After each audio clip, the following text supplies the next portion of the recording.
What, the first person to comment says, I need to pray about this. Ray Willett went back immediately and says, there's nothing to pray about. The Lord has asked the question. It's a rhetorical question. He is sovereign over His creation.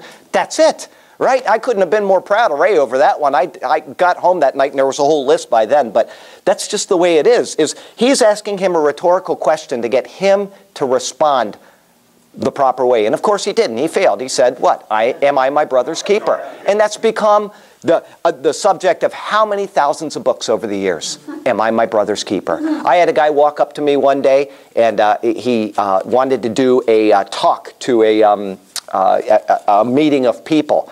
I think he was a Jewish guy, but maybe not. He might have been a Christian. Anyway, he walked up and he was going to do this talk to a big, symposium of people. And he says, I have my Bible question sign out. And that's why he came up to me. And he says, where is it in the Bible, am I my brother's keeper? And I said, well, that's Cain and Abel. He said, no. When Jesus said it, I said, no, Jesus didn't say that. This is way back in the Old Testament. He said, Jesus didn't cite that? And I said, no, this is it. This is where it's at. But it is so drummed into our heads, Old and New Testament, Jewish people and Christian people see that verse and they say, am I my brother's keeper? And the answer for most Jewish people is yes, I am my brother's keeper.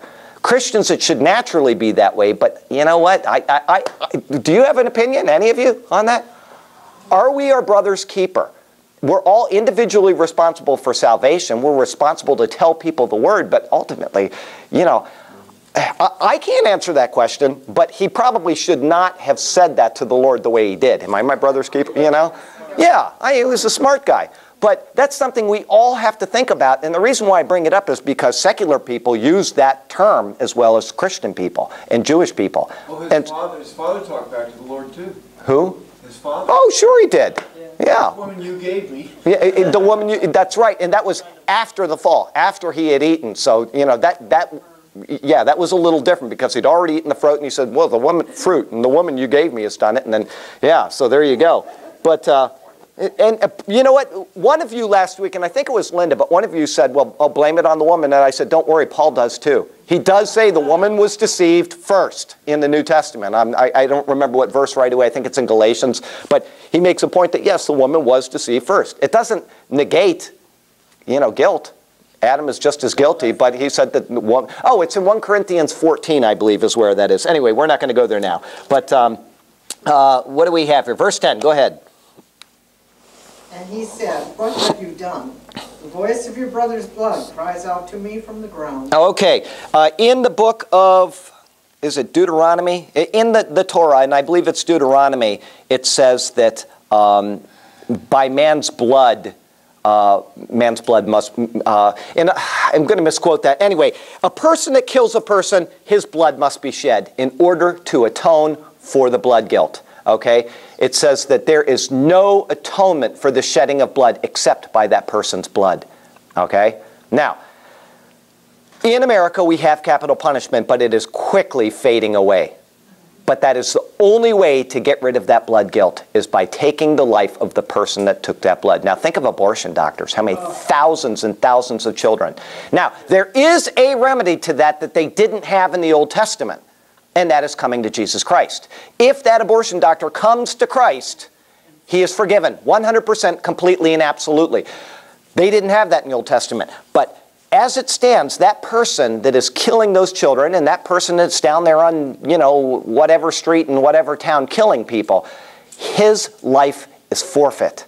And if this country does not use capital punishment to take his life, then the blood guilt remains on the land. That's how I read it. I don't see any difference.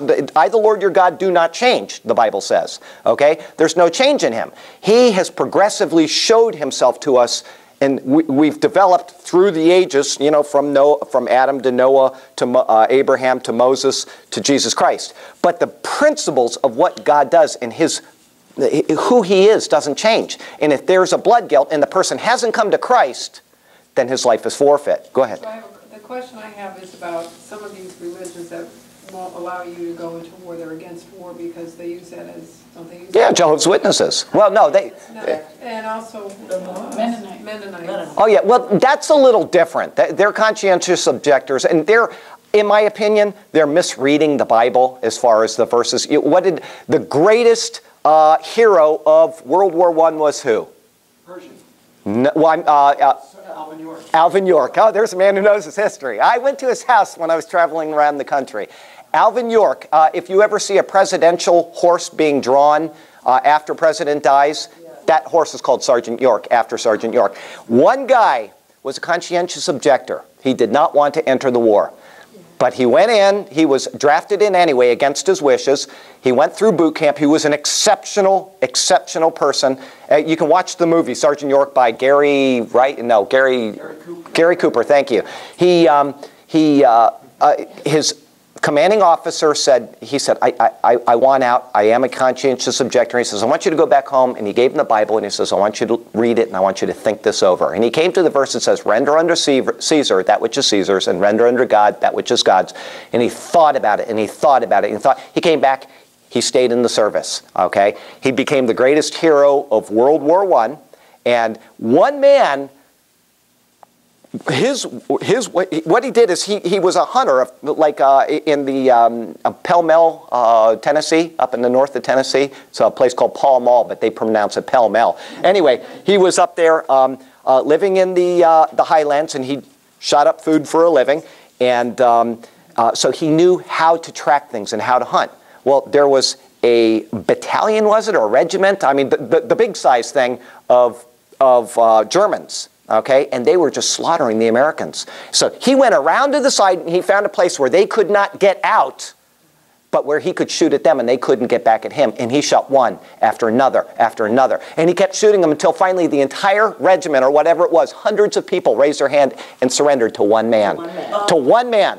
And he marched them all the way out of there. And it was an amazing, amazing thing that he did. But he realized, we render under Caesar what is Caesar's. And if we are called in a nation to defend that nation, to defend the lives of that, we benefit from the society.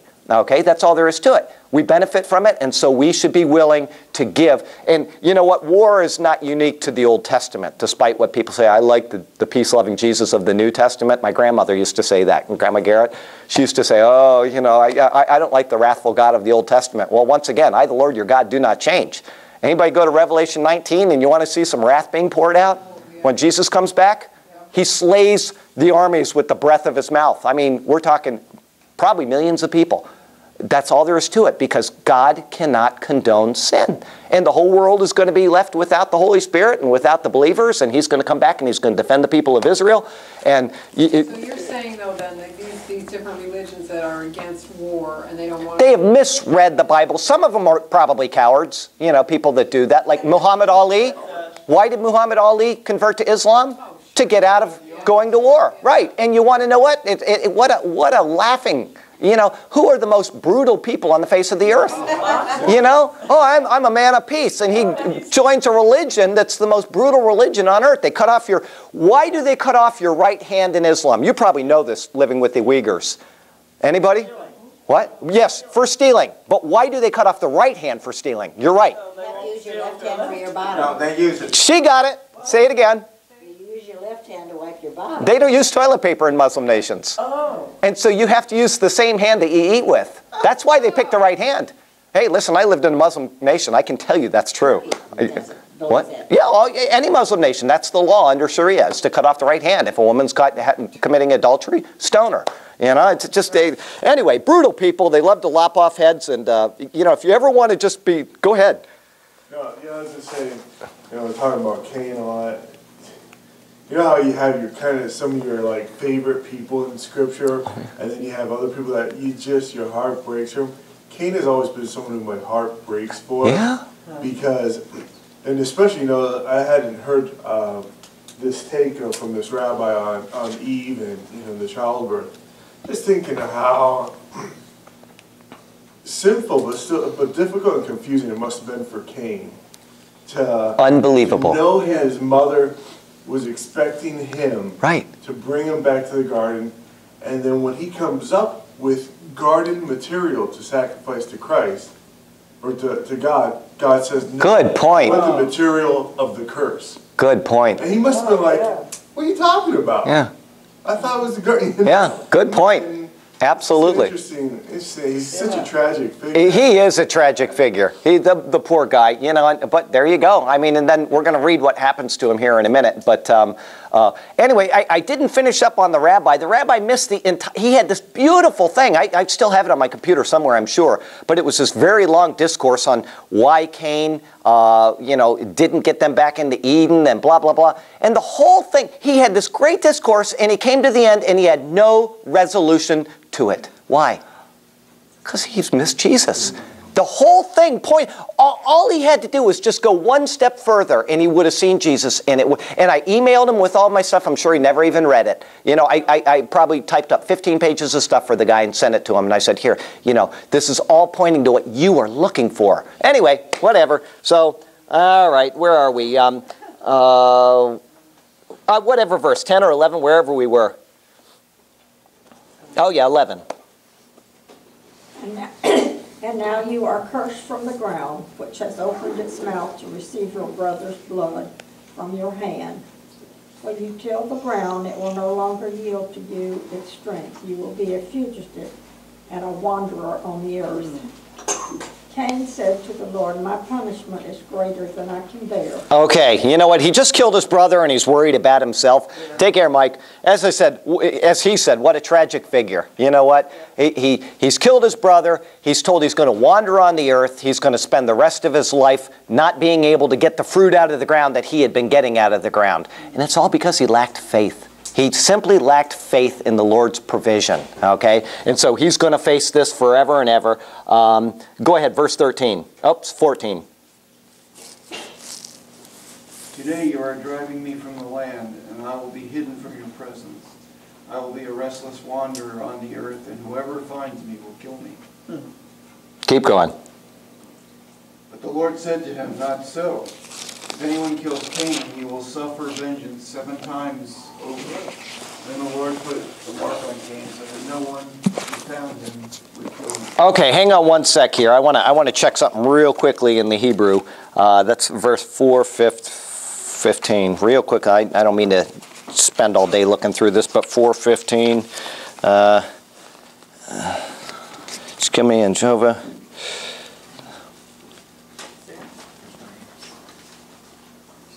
Oh, okay. So the word mark here, I don't know if you remember we talked about Ezekiel 8, where the Lord went through, he told him to put a mark on the head of everybody that was wept over the abominations in Jerusalem. And so that this one angel went and put a mark on everybody's forehead, and then he said, now go and kill everybody else that doesn't have this mark. And the mark was a cross, the word tav. That is not the word that is used here. The word here is ot. And that's the same word going back to Genesis 1 where it says, and these shall be to you for signs and for seasons. So ot is a sign that the Lord is putting on his head. He's not to be killed, okay, for what he's done. Anyway, so the Lord put a protective sign over Cain. Now, once again, unfortunately, the rabbis over the years have written pages and pages and pages of information on every single verse that we're reading, and I'm not giving you anything. But it takes a lot of study to weed out what is and isn't correct, okay? So anyway, if you saw how much commentary was written on especially the books of Genesis through Deuteronomy, you just couldn't believe it over the years, these rabbis. And there is good information in there, but you have to be careful what you're reading through. Anyway, I just thought I'd tell you that let's see if there's anything else I missed here. You've driven me out from the face of the ground, hidden from your face, all right? Then he's making a lot of presumptions that he can't justify right there. He says, you've driven me out from the face of the ground. Okay, I shall be hidden from your face. He can't justify that. He's just repeating back to him things that he feels. I shall be a fugitive and a vagabond. How do we know that these are things he can't justify? Because he says, and it happens that anyone who finds me will kill me. And the Lord said, not so. So he's just saying, woe is me, woe is me, woe is me on all of these things. And the Lord says, I am going to put this sign, this oath on you to keep you from being killed. All right, then it says, verse 16, go ahead.